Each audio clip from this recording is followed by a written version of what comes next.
Hi friends, it's Chris Angel coming at you for another episode of Marketing for the Rest of Us. And tonight we're talking about I never wanted to be an entrepreneur. It wasn't what I set out to do as a kid out of college.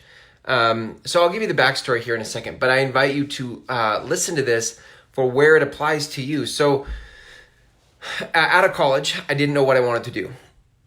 Right, I graduated with a bachelor's degree in recreation. Right, I kid you not, I had a class on, I think it was called Rec Sports, REC, right, Rec Sports.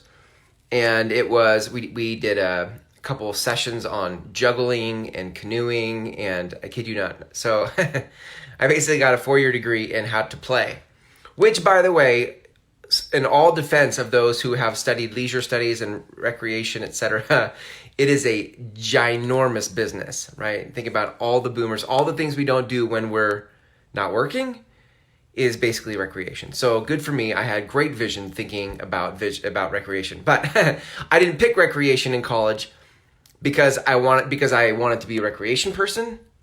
I picked recreation because it was an easy thing to do and I didn't know what I wanted to do with my life. So I graduate with that degree and then worked, served tables at a restaurant and was a janitor at a church for a while. I did some stuff and then started a master's degree in education, thinking maybe I should be an educator. And I got 10 months into a 14-month master's program for a K through 8 endorsement. And I student taught 6th graders who were really mean and brutal. And I hated my life student teaching in public schools. It was super hard. So hats off to all of you educators out there. But here's so I came out of the master's program even more confused and lost about what I wanted to do. All I knew at that moment in my life was that I wanted to inspire people. I wanted to help and inspire people. And there was this hunger for freedom. So interestingly, at that time, this was around the age of 24, I had picked up the book Rich Dad Poor Dad. And that book cast some vision for me about financial freedom. And inside of that, he talked about business. So this was my first introduction to business as an idea of something I could do. And it's interesting because if you think about your life in front of you and you have a lot of different choices, this was a bright spot for me. I was like, maybe this is where I could go. And I saw all kinds of possibilities out of my future inside the filter of business. I was like, maybe I'm supposed to do business. So get this now, I'm 43. So that was 24. It's almost 20 years now, almost 20 years.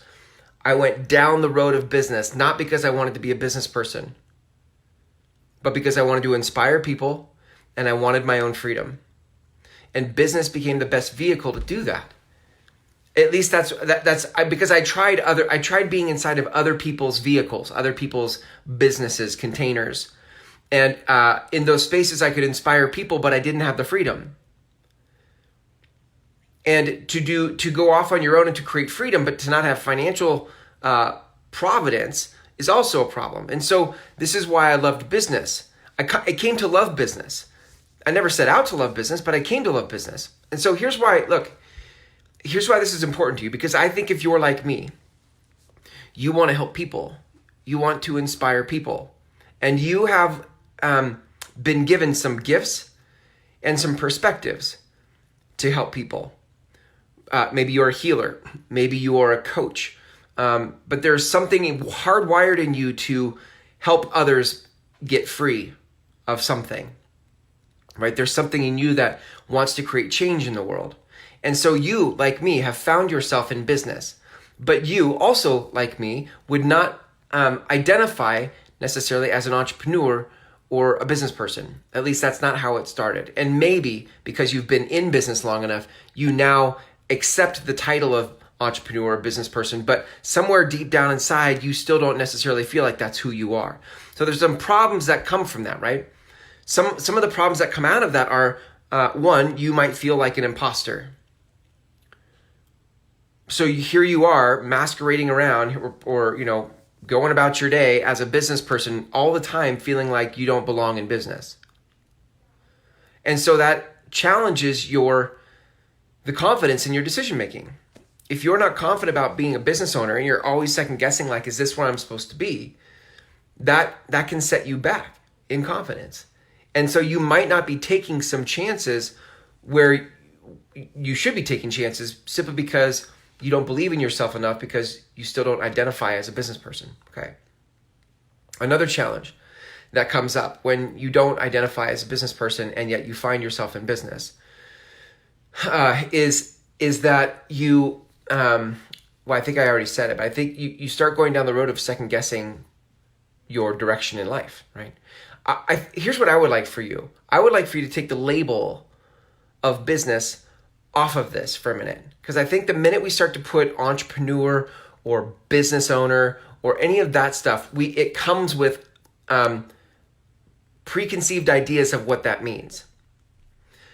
Let's redefine what it means to be in business for yourself, right? To be an entrepreneur for a second, because I think what would be beneficial for you is to have more freedom inside of your work. So let's just say that if you help people with something and they give you money for safe passage in that something, that by definition would be a business. You have a business because money is exchanged for service, right?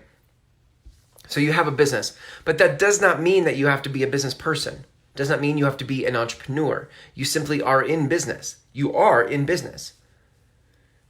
So listen, I guess here's what I want for you. I want you to take the pressure off of yourself to be some kind of entrepreneur. I think you probably have impossible expectations you've set on yourself and your life to live up to whatever it is in your head that you think an entrepreneur is. How about instead, you simply embrace the idea that you're here to inspire and serve people, and they are happy and willing to give you money to do so.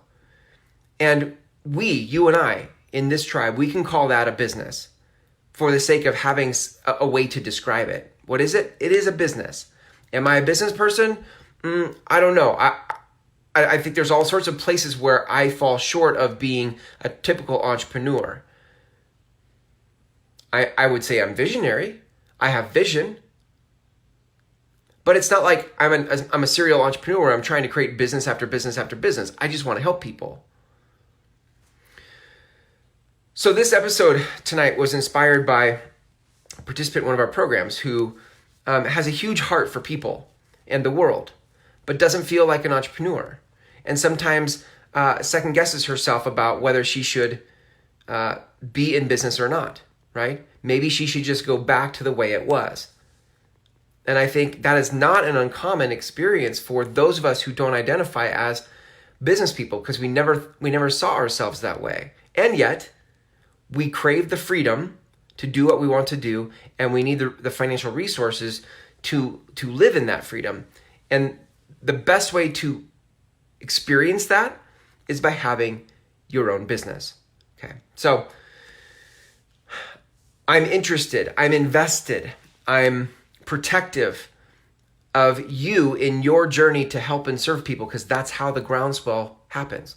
The groundswell in the world, the groundswell across humanity happens by you embracing the work you're here to do. And most of the time, the work you're here to do has a hard time living inside of somebody else's business. This is why you choose freedom in your own business, because it's too constraining to try to do it in somebody else's. And so you found yourself in business, even though you don't feel like necessarily an entrepreneur. And that's okay. That is totally okay. And that's why Marketing for the Rest of Us, this show, Marketing for the Rest of Us, is a place where you and I get to have this conversation about what does business and marketing look like for the rest of us. For those of us who don't self-identify as an entrepreneur or a techie person or whatever. We're outliers. We're different. And yet we find ourselves in business. And what I love about you is that you have important work here on this planet. You see something in people and you're trying to help unlock that further for them. And one of the things you have to start to embrace being in business is marketing. You have to start to embrace, how do I help more people? And helping more people by word of mouth takes too long. And And it's true that when you help people, your cup is filled. Your cup is overflowing when you help people. That's my experience, and I know that's your experience. When you help somebody get to the other side, your cup is overflowing. But you've put a lid on your growth and the amount of times you get to experience that because you've resisted marketing. Because marketing has felt like something that entrepreneurs do. Marketing has felt like something that business people do, and you're not a business person. You just help people. And so then you've made that mean that you don't do marketing. And I think you're missing an opportunity to help more people. Marketing is simply a conversation. It's the conversation you're here to lead in the world for the difference you're here to make in the world. That's what marketing is. It's not a businessy thing. It is a human thing. Marketing is communication from you to the people you're here to serve. It's a human thing. Marketing is a human thing. Can you hear me right now? Like I can keep saying it because many of you think that marketing is a business thing where you're trying to manipulate or take advantage of people. And because that's where it came from. In a lot of ways, marketing had some roots there. But for you and I, for the rest of us, that's not what marketing is. Marketing is a conversation that we get to lead with the people we're trying to serve.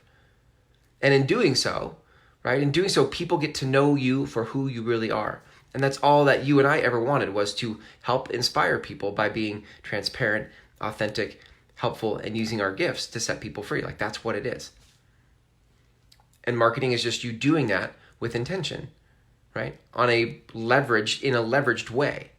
So if you don't identify as an entrepreneur or a business person, and you at times have had this imposter thing like, I like the business books or I like business things, but that was never really who I was or am. That's great. That's perfect. All I care about is that you're here to help people. And in order to help more people with the gifts you've been given, you need to put it out there in the world, and that's what marketing is. So if you would like help helping more people, I have a 6-week program called the Groundswell Method Intensive, where we actually go to work on not only your message, like not only what you're here to say, but actually you sharing that message proactively in the world, so that by the end of 6 weeks, you feel inspired by the act of marketing.